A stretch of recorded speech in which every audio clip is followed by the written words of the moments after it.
Kung meron kang itanim, ay meron ka ring anihin. Sipag at tiyaga ang tanging puhunan sa pagtatanim. At dito nga sa may Baguio City ay napakasipag na mga tao dito sa kailang pagtatanim. Ito ang tanging hanap buhay nila para sa kailang pamilya. At ito nga ay niluwas pa ng kamay nilaan upang ito ay mabinta ang kailang iba't ibang gulay na pananim. At tulad nga ng mga ito. Maging itong strawberry farm ay hindi nakalusot sa akin. At ito nga ay aking nadaanan, subalit ako'y hindi nabawa dahil nga bawal ang sakyan dito na nakaparking dahil medyo may kahabaan ang sakyan na aking dinadala. At ito nga ay napakalawak ng strawberry farm na ito. Ito ay matatagpuan sa La Trinidad, Baguio City. At ganito pala ang pagtatanim ng strawberry. So guys, dito kami sa may La Trinidad, Benguet. Ayan. Dito kami dumaan. So ayan. At kasama natin si Jemar. Kasi coding. Kung hindi coding na hayop na yan. So ayan guys, dahil nga ano pala dito, mayroon palang color coding dito sa Baguio. Kaya dito kami dumaan sa may La Trinidad, Benguet. Ayan. Galing kami ng La Trinidad, Benguet. So dito kami dumaan dahil sa may color coding pala dito sa Baguio. Yan, puro sigsag yung mga tinahan namin. Mga masig na daan, mga sigsag pa. Yan. Mga matatarik. Alright. So ito guys, ito yung labas ng Marcos Highway. Dito sa may Baguio. Baguio Road. Alright, yan. At kami nag-ano pa sa Waze, magamit pa kami ng Waze. Alright. May baligaw. Ayan. So yun guys, let's go. Ay susugat ng labas natin ng Marcos Highway. Ayan. Dito sa may Baguio. Right. Lamig ko. Ayan, naka-jacket ito. Lamig ko. Hindi malaang eh. Ano niya ako? Hindi ako magkasama ko. Hindi lamig ko. Para mag-gitara sa Baguio. Ito natin labas ng Baguio. Ay, hindi pa Marcos.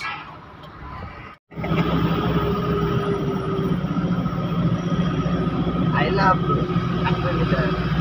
Dito na ako dumaan upang hindi na ako dumaan pa ng bayan ng La Trinidad. At ako'y makaiwas sa traffic. Dahil dito pala sa may Baguio City ay merong color coding. Maging ang truck ban ay meron dito. At heto nga ang mga sigsag na daan nito na aking dinaraanan. At maging itong nakasulat sa pader nito ay aking napansin ang Strawberry Capital of the Philippines. At kilala nga itong Baguio sa taniman ng strawberry. Maging ang iba't ibang gulay ay meron dito.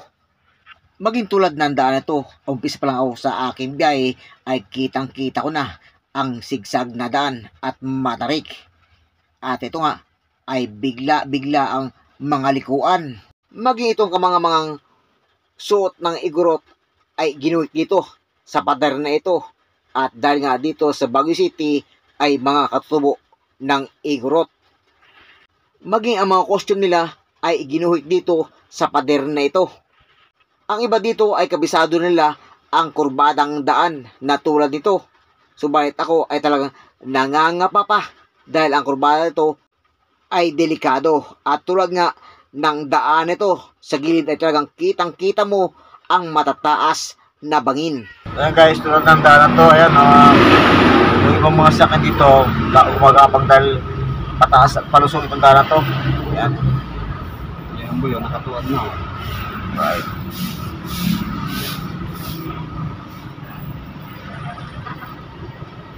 Tarik ko. Ang tarik.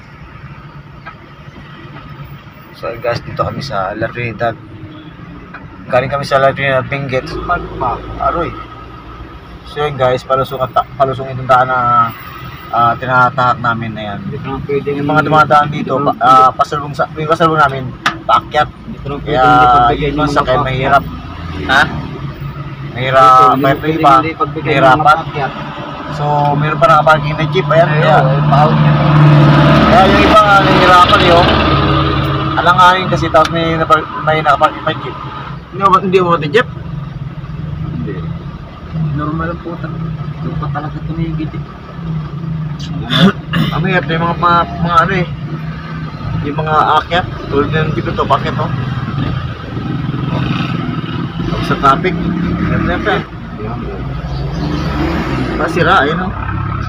So yan guys, yung jeep o. Ay, sira yata. Tumirik ang jeep eh. Ano? Kaya pa, nag-traffic tuloy. Tumirik yung jeep at yung driver na tumirik. Nanganganga. Pulang-pula yung dinura niya. Ang ginawa yun. Pulang-pula yung dinura eh. Nanganganga puta.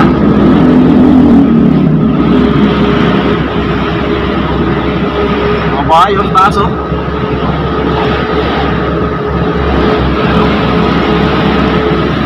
Grabe daan to. Kahit makakilid na, sigsag pa. Mga bayo. May galiko. Oh? Oh? Sa Manila, iba-ibag sige ng biglang lupo. May liko, mas Manila. Suko yun eh.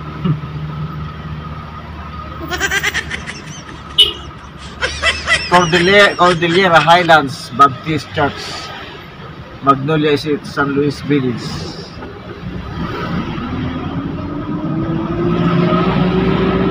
Bahay, tingong bahay naman oh. Oh. Hala. Palakihan sila yun. Para mga basura eh.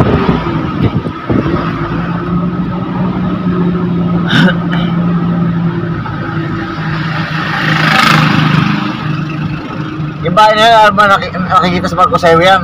Sa dinadaan natin, yung bahay na yan, oh. Yung bahay na yan, ito parang basura, oh. Grabe yung bahay, no? Oh, May mga sasakyan pa sa taas sa'yo. kita mo, no? Grabe yung tigit-tigit mga bahay na to. Ano? Patay. Yan. Ate, nagkanganga. Naganganga. Ang bira mga bahay yan.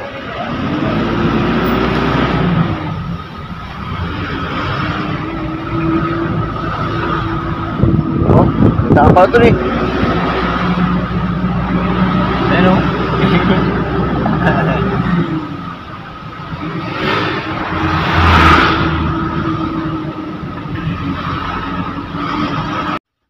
Halos mga tarik at mga sigsag na daan ang aking nadaanan dito. At ito nga ay bihira ang mga pantay na daan.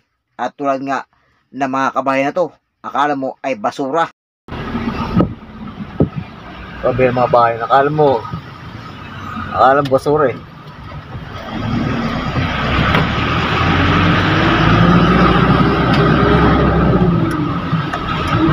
Siya mo ma, malamig. Ayaw mo, di ka ginawa.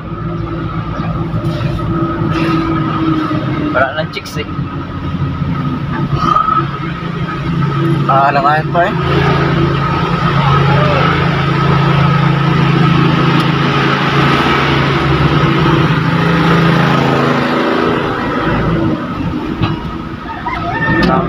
Masikip na daan, sigsag at matatarik. At ito nga ang aking binabagtas sa ngayon dito sa may Larinidad, Baguio City. Maging ang mga kabayan dito ay halos dikit-dikit. At ito nga ay aking napansin kanina.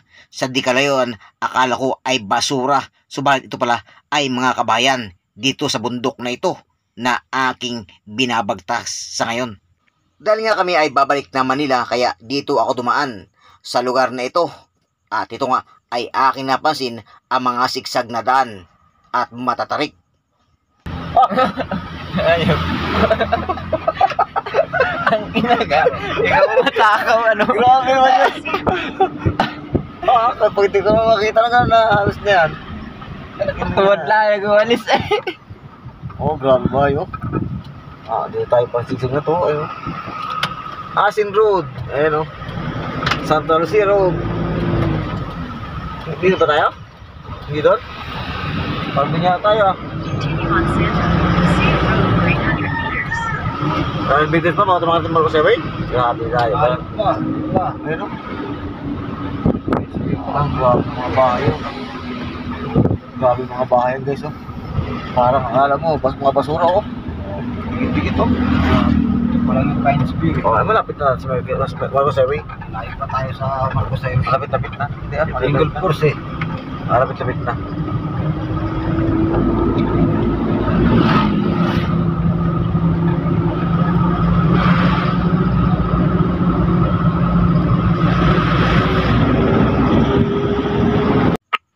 At ito nga mga kabero ay aking pinamasdan ang daan ito na aking binabagtas.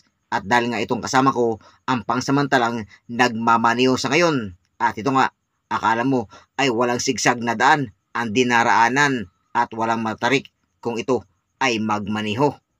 Mga delikado pala ang daan dito. Akala ko ay sa Marcos Highway lamang. At dito nga pala sa may La Trinidad, Benguet ay talagang napakatarik ng daan dito at sigsag pa. At ito nga ay meron din palang mga tindahan dito sa gilid na mga iba't ibang prutas. Matras si Manong eh. Kala niya, diretso eh. 200 meters, turn right onto gate number 3. Kapain tree oh. Buka kapain tree? Tayo na lang si Pindoro. Kaya kapain tree oh. Take the next right onto gate number 3, then your destination will be on the left. Destination pa na. Sana. 150 meters, turn right. Ba't naman yung ulo Marcos ano? Sabog? Sabog yun? Alin? Ulo Marcos. Saan? Oo, lagabog na. At dito na nga kami ngayon sa medyo matarik na dahil nga away na ito na aming binabagtas ay palabas ng Marcos Highway. Dahil dito ay shortcut ang aming dinaanan at di na kami dumaan pa ng bayan nitong La Trinidad.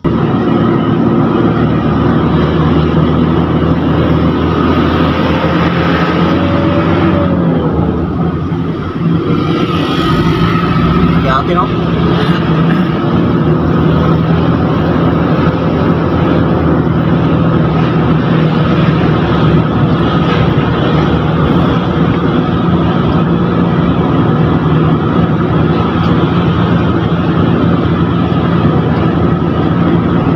At sakto pa na maganda ang panahon nang kami napadaan dito dahil nga itong si Haring Araw ay talagang sumabay pa sa aking paglalakbay sa daan na ito at kitang-kita mo ang sikat ng araw sa daan na ito. Kaya mga kabero, ako inyong samahan sa aking biyahe at ito nga ay bisitahin mo ang aking channel dahil ang aking mga biyahe ay iyong malalaman at kung saan lugar ka mapadpad ay iyong matutunghayan at hindi ka maliligaw dahil ako ang ways mo sa iyong daan na tinatahak. Wala tayong karga eh. Ano?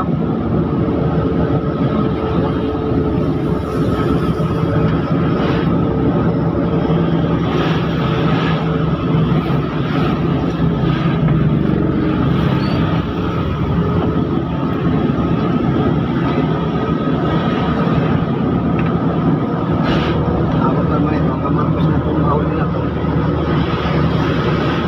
Nakagagyan na ito. Buti nga lang at matatag itong sasakyan na aming dala dahil nga kahit akyatin at matarik ang dala to ay talagang baliwala sa kanya.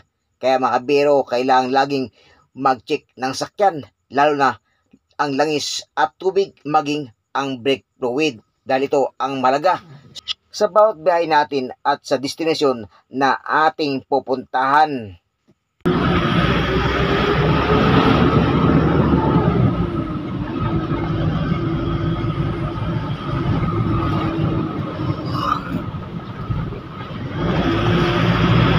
Akala ko ay may hangganan na ang mga sigsag na daan at tulad nga ng daan ito na aking binabagtas ay patuloy pa rin kung nakakita ang mga kurbadang daan na ito.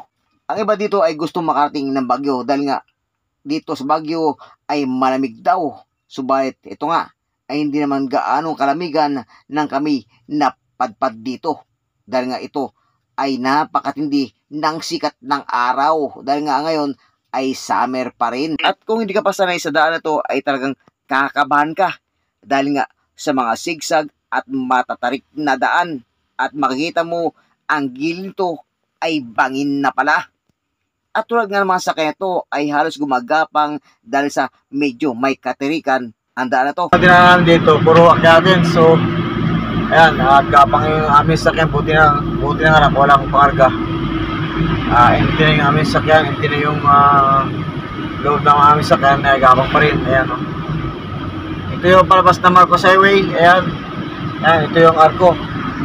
Ayan, palabas na ito ng Marcos Highway. Ayan, no? Thank you. Welcome again. Thank you.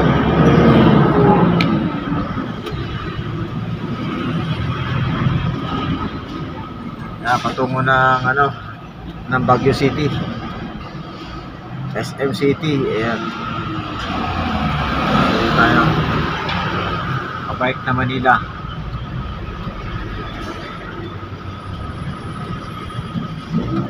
To si Swiro BLX.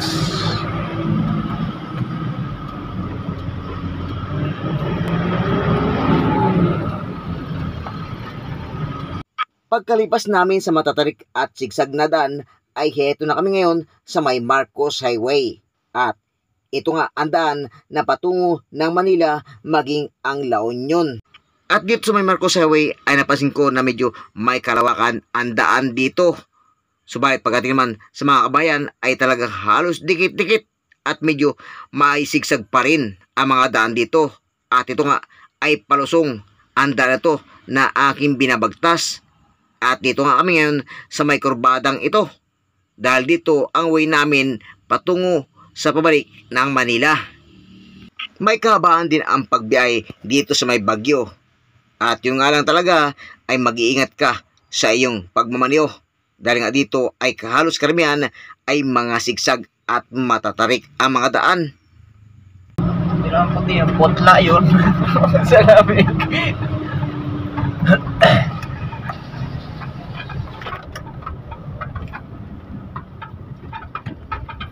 Oh, punta yung bahay yun. Bahay ba yan? Suki ito eh.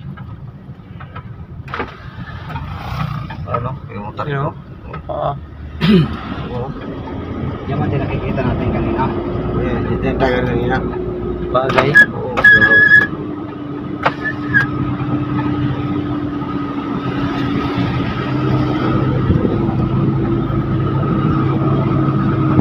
Alam mo, basurahan lang na pinag-anuhan sa bundok eh. Tinapon eh.